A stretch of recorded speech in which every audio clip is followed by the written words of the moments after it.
Nagsimulang damyugo ang ulo ng healer girl, at natulala ang dalawang lalaki sa purong takot. Halos hindi nakita ni Kenzo ang anino bago siya sumubok umatake, pero hulaan mo.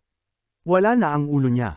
Si Nerdboy naman ay parang aatakihin na sa puso at desperadong iwinasiwas ang espada niya, pero maging totoo tayo, kung walang lumilipad na ulo, hindi yan solo leveling. Samantala, patuloy pa ring nakikipaglaban ang squad sa mga langgam sa loob ng pugad. Kahit na kasing lakas sila ng mga rank S hunters, mga halimaw pa rin sila, ibig sabihin, madali silang basahin. Diretsyong tinuhag ni Cho ang isa, hiniwa ito na parang mainit na kutsilyo sa mantikilya. Napansin niyang mas matigas ang mga balat ng mga ito, kaya natuwa siyang hindi ganoon karami ang kalaban. Sinabi ni Bayengo na huwag mag-alala dahil paprotektahan niya sila kung may dumating pang iba. Oo, cute nga. Tinangka siyang asarin ni Beck sa pagiging matigas ang ulo, pero agad naman siyang napahiya, nakalimutan niyang durugan ang ulo ng langgam, kaya bigla itong bumangon ulit. Noon nila naisip na lalo lang itong magiging mahirap mula rito. Biglang naamoy ni Cho ang presensya ng isang makapangyarihang halimaw, at ginamit ni Beck ang kanyang Tiger Vision para aiskan ang kuweba. Doon niya ito nakita, ang Reyna, napapaligiran ng libu-libong Royal Guards. Binigyan niya ang lahat ng isang motivational anime speech, pinapalakas ang loob nila para sa labanang paparating. Samantala, sa labas, sa wakas ay dumating na ang natitirang Japanese hunters. Hindi nila makita ang tatlong nawawalang kasamahan nila. Napansin ni Emo Boy ang salamin ni Nerd Boy sa lupa at nanlumo nang makita ang napakaraming dugo. Pagkatapos, bigla na lang bumagsak si Kay, hindi na makahinga dahil sa napakatinding aura ng kamatayan. Sa sobrang panic, na-freeze niya ang buong lugar, parang ginaya niya ang Frozen at na-trap ang sarili niya. Pero si Bero, diretso lang siyang naglakad dito na parang wala lang, pinapawi ang lahat ng hamarang sa kanya.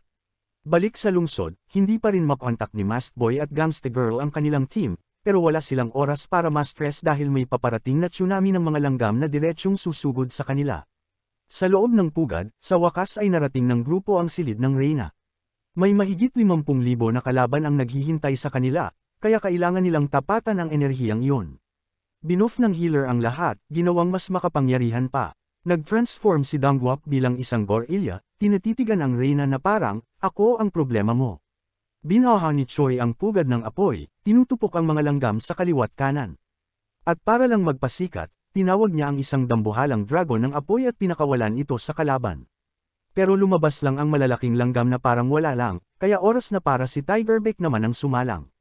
Nag-full psycho mode siya, sinasampal ang mga langgam sa pader habang nakangiti na parang baliw. Ito ang tunay niyang anyo, ang anyong kinatatakutan ng mismong bangungot. Samantala, abala naman ang vlogger sa pagkuha ng best shot para sa views. Tumawag ang misis niya, sumisigaw, may 80% na tayong nanunood. Ayusin mo ang anggulo, pero ang collab partner niya, sinabihan siyang tumahimik kung ayaw niyang maging pagkain ng langgam. Sa buong bansa, nakatutok ang lahat sa kani-kanilang TV, billboard, at cellphone, pinapanood ang walang awang masaker na nagaganap.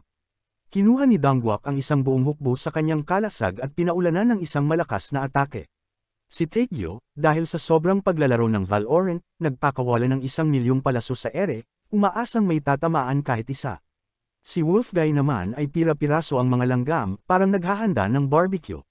Si Choi sinunog ang lahat sa paligid, habang si Cha bumaba mula sa itaas, hinahati ang mga kalaban na parang isang ninja. Sa wakas, matapos nilang ubusin ang mga bantay, isang kalaban na lang ang natitira, ang Reyna. Iwinasiwas niya ang kanyang higanteng pang-ipit, nagtatangkang tapusin silang lahat, pero hinarang ito ni Dangwak gamit ang kanyang kalasag. Pinakawalan ni Taekyo ang isa pang bugzo ng mga palaso, pero halos hindi man lang ito nakagasgas sa matigas na exoskeleton ng Reyna. Sinabi ni Beck na huwag magpanik, ang isang Reyna na walang bantay ay wala ng laban. Pero bago pa siya makapagpatuloy, dumura ito ng nakal-alasong likido para patahimikin siya. Buti na lang, mabilis ang healer sa pagresponde at agad silang pinagaling.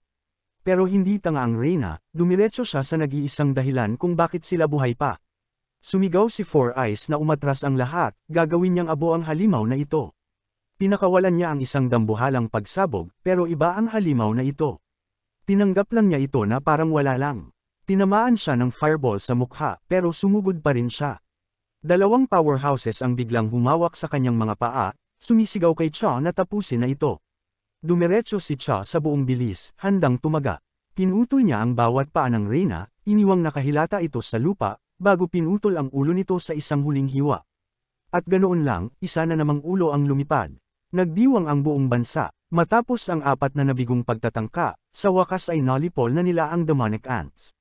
Pero si Beck, hindi mapakali sa huling sigaw ng Reyna. Sinabi ni Bayengo na huwag na niya itong isipin, na ipaghiganti na nila ang mga kasamahan nilang nawala, at sa loob ng 1 taon, matatapos na rin ang natitirang mga langgam. Pero alam mo naman, hindi panghabang buhay ang kaligayahan, di ba? Ang assistant ni Goto ang naghatid ng masamang balita, bumabalik na ang mga langgam sa pugad, at tumigil na ang interference signal nila. Wasak na ang hadlang na apoy ni Choi, at ngayon lang nila napagtanto na ang huling sigaw ng Reyna ay hindi isang sigaw ng kamatayan, ito ay isang panawagan ng tulong. Ang problema, ang mga mahihinang langgam na iyon ay hindi maaaring nakasira ng hadlang, kaya't ibig sabihin, may mas malalang bagay na paparating. Ang halimaw, ang makina, ang naglalakad na bangungot, si Bero, isang itim na langgam na agad nagdulot ng sindak sa hangin. Sa sandaling maramdaman ni Chao ang kanyang aura, muntik na siyang mawala ng malay sa sobrang takot. Sinubukan ni Dongwook na umatake muna, pero bago pa man siya makagalaw, kalahati ng katawan niya ay napunit na. At ang pinakamasama, hindi man lang sila pinansin ni Bero. Diretso siyang naglakad papunta sa bangkay ng Reyna. Pagkatapos ay ginawa niya ang hindi kapani-paniwala, kinain niya ang sarili niyang ina.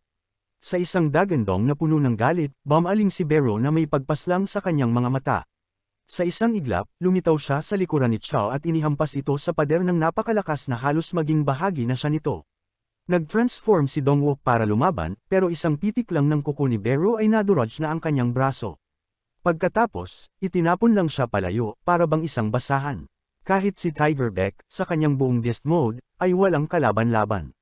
Sinubukan ni Choi na mag-cast ng spell, pero bago pa siya matapos, hinati na ni Bero ang kanyang dibdib. Panya na siya ni Taekyu ng direkta, pero hinuli ito ni Bero sa ere at ibinalik sa kanya. Halos hindi nakaligtas si Dongwook salamat sa rank S healer. Nagtatago si Bayengo gamit ang stealth, nangangakong habang nandyan siya, hindi sila matatalo. Oo nga pala, hinablot siya ni Bero sa paa at winasiwas na parang basahan. Nawala ng malay si Dongwook, at hindi rin nakatakas ang healer na nagtatago. Napatulala si Tiger Beck sa pagkagulat, parang binura lang si Bayengo sa mundo. Sinubukan pa ni Bayengo na babalaan si Beck na tumakas, pero huli na. Kahit may butas na sa tiyan, pilit pa rin niyang pinaslang ang halimaw, pero kinagat lang ni Bero ang ulo ng healer na parang merienda. At alam mo na ang kasabihan, sino ang gagamot sa manggagamot.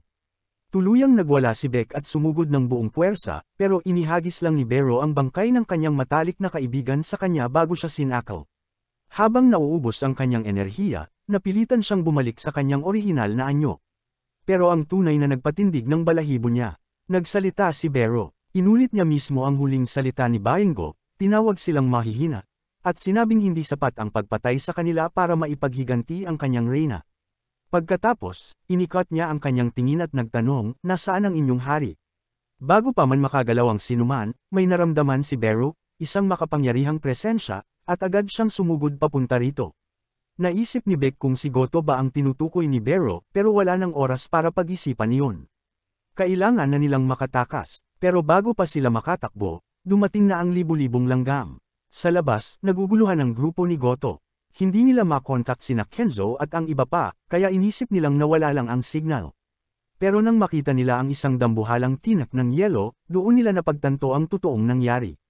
Tumawag ang boss ni Goto, nagtatanong kung bakit ang tagal niya mag-report. At doon ibinagsak ni Goto ang bomba, may isang namatay. Hindi yun inaasahan ng kanyang boss.